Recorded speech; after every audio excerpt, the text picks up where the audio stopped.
On the great continent of Africa, the southernmost country is the Union of South Africa. The Cape of Good Hope, its southern tip, is washed by three oceans. The vast Atlantic stretches to the shores of Europe and the Americas. Eastward, the Indian Ocean reaches to Asia and Australia.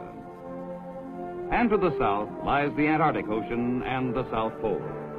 This southern tip of Africa shelters the heart of Cape Town, for centuries a haven for ships sailing the long southern route from Europe and America to the Orient and East Africa. Cape Town's long history as a seaport began 5 centuries ago, in the era when most of Africa was unknown to Europeans. Portuguese explorers, feeling their way along the coast, were the first to reach the Cape of Good Hope. Then the Portuguese navigator, Vasco da Gama, sailed around the Cape and found the sea route to the Indies. For centuries, the Cape was a stopping place for ships of all European nations engaged in the rich Indies trade. Although discovered by the Portuguese, the Cape was first occupied by the Dutch, who in turn lost it to the British. The British stayed in partnership with the Dutch to build the Union of South Africa as an independent member of the British Commonwealth. South Africa is a land of ruggedness and variety, of fertile green coastal lowlands, of steep mountain ranges fringing an inland plateau, a plateau that has vast stretches of grassy veldt in the east, but turns into dry, barren plains and desert in the west.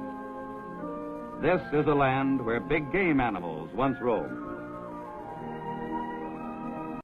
This is also a land of over 12 million people. About 3 million of these are white people of European origin, but more than 9 million are people of dark-skinned races, and the story of South Africa is largely their story. By far the largest number of people of South Africa are Negroes of the Bantu group. Many still live on great tribal reserves set aside by the government. This is the land of the Tembu tribe in the Osa district. The most important institution in native life is the family group. This cluster of huts with its cattle enclosure or kraal nearby belongs to the family of Ngana. As is the custom, in the early morning, Ngana and his sons will take care of the cattle, the most valued possession of a native family and the measure of its wealth. Cattle are often used as security or in trading, much as we would use money. The family uses the milk from its herd, but the animals are seldom slaughtered for food except on important ceremonial occasions. Caring for the livestock is traditionally men's work. The boys of the family spend their days watching the herds in the pastures. Ngana is the head of the household.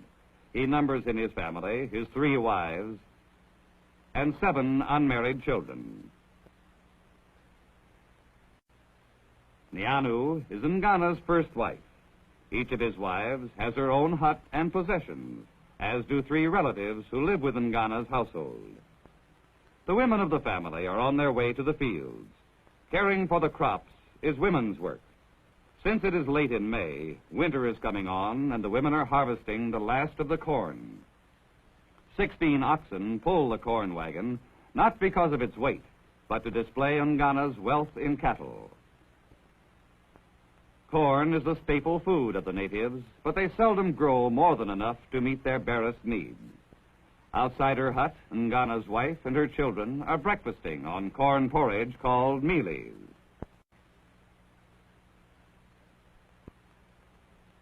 Inside, their huts are lined with clay mixed with cow dung.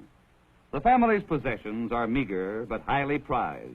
Perhaps a few articles of European clothing, knives, a few gourds, and a pot or 2.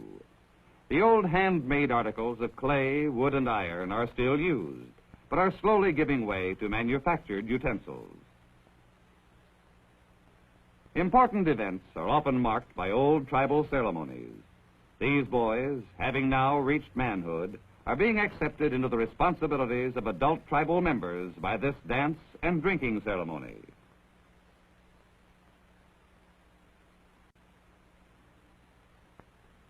The paramount chief is the center of tribal government.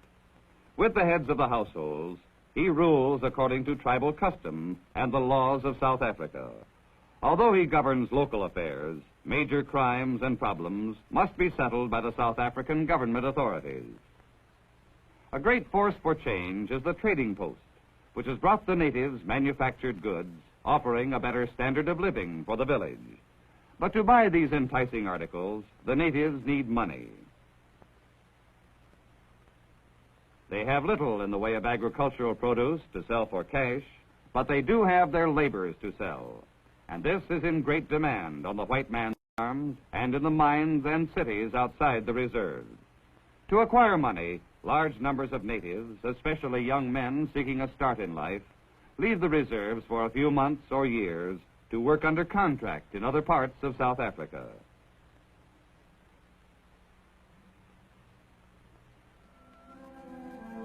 Outside the native reserve, life is different in many ways. This is farming country of the Transvaal, where white people and Negroes live side by side. Most of the farmers of this area are descendants of the Dutch settlers who came here more than a century ago. In this farming town, street signs show how these people cling to the Afrikaans language. It was derived from Dutch and ranks equally with English as the language of South Africa. Farms in this area are large, many covering thousands of acres, usually growing corn and raising cattle and sheep. This farm of over 3,000 acres has belonged to the family of Jan van Niekerk for 4 generations. Farmer Van Niekerk has about 1/5 of his land in corn, an important export crop. The rest of his land pastures cattle and sheep. Wool provides one of the largest exports of South Africa. Oxen still do some of the heavy farm work, although power machinery imported from Britain and America is also commonly used. The large farmhouse is built in a style that has prevailed since the early Dutch settlement. The land earns Jan van Niekerk, his wife, and his 2 sons a comfortable living and is prosperous enough to provide several late-model automobiles. The life of the family is plain but comfortable, conservative in tastes and habits of living. A farmer's wife usually has ample help from the native farm workers. Jan van Niekerk is master of 50 native families who live on the farm. The labor system here is long established. Native workers and their families receive a small wage, a regular ration, meat and mealies, a house and a plot of ground for a garden. In return, each native works for the farmer on a contract for a specified time. The native farm families have been provided with many features of European life, and their standard of living is much higher than in the native reserves. In many ways, however, the natives are restricted. None can leave the farm without a pass from his employer, but still no one is bound to the land. If a family dislikes life on one farm, it may move on to another.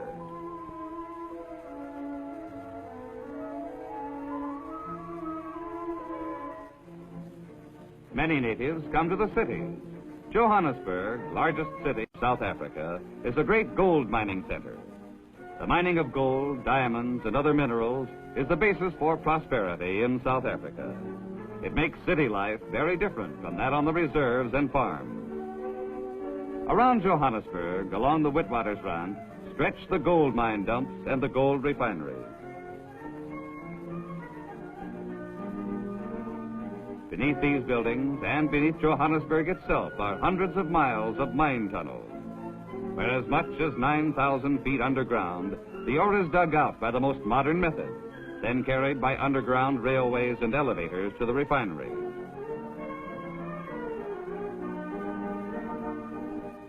After a complex chemical refining process, pure molten gold is poured into molds to cool. These bars of gold bullion are a sure measure of value everywhere in the world. Gold makes up almost 1/2 the value of South African export. Her mines produce 60% of the world's gold supply. The management and technical supervision of the mines is by Europeans. But the labor is performed by natives who've contracted to work for the mining company. Many of these natives have come directly from the reserves.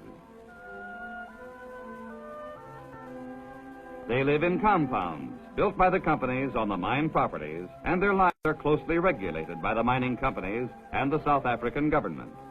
According to law, no native can leave company property without permission. These men have usually left their families behind on the reserve.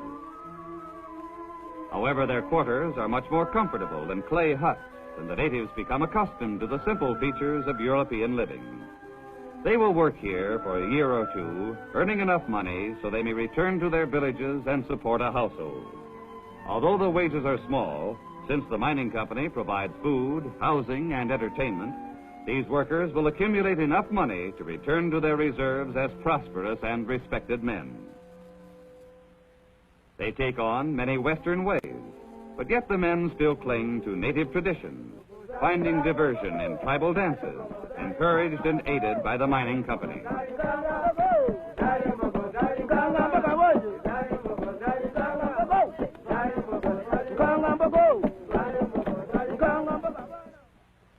In addition to those natives in the mines, many others come to the cities, for with the growth of a variety of industries, the demand for native labor is constantly increasing.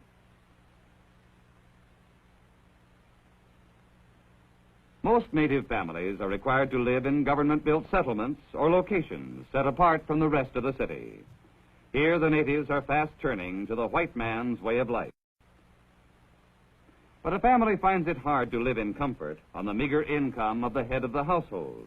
In consequence, wives often assist by earning money as servants in white households or in other occupations. Nevertheless, there are advantages to living in the city. One of them is better education than children could get in the reserves.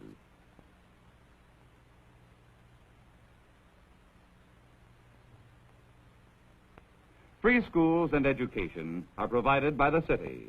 Native children often have a fierce wish to learn, especially to read and write, hoping they can improve their status in the white man's world. Another advantage is the wide variety of free entertainment available to city people, along with all the new, stimulating experiences of modern city life. The church is another force for change, energetically opposing many old tribal customs. Yet many natives have embraced Christianity or organized churches of their own. The Europeans of South Africa live in much the same way as people do in modern communities everywhere. Homes are comfortable, and family life is similar to that in other civilized countries. A vigorous community spirit is reflected in the fine schools, the many beautiful churches, handsome apartment buildings, and the attractive stores well stocked with the latest type of goods.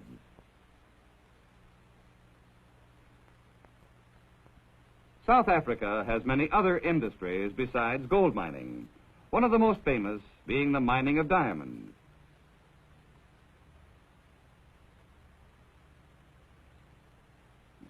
The country has a large steel industry, and manufacturing of various types has developed in a number of communities. There are also important resources in coal, uranium, copper, and other valuable minerals.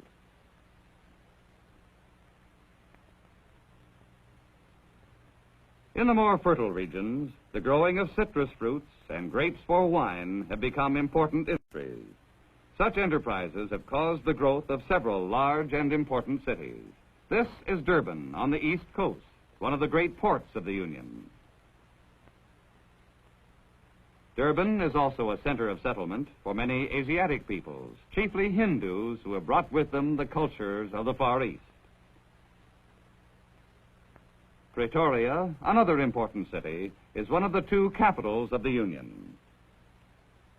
The administrative branch of the government operates in these buildings. Official head of the Union government is the Governor General, who represents the British Crown. But although Pretoria is the administrative capital, Cape Town is the legislative capital of the Union, where the South African Parliament meets. The Union has a representative form of government, though white citizens enjoy far greater representation than do the dark-skinned people. Cape Town is the oldest city in the Union and still the most important seaport. A modern city in a beautiful setting and a bustling center of trade. For trade with the world is vital to South Africa's prosperity. Her people, black and white alike, depend on receiving from the world most of the manufactured goods that make for a higher standard of living. They give in return their minerals and agricultural products. Their land of South Africa is one of the most distant from our country. In many ways, her people are very different from us, and yet in many ways like us.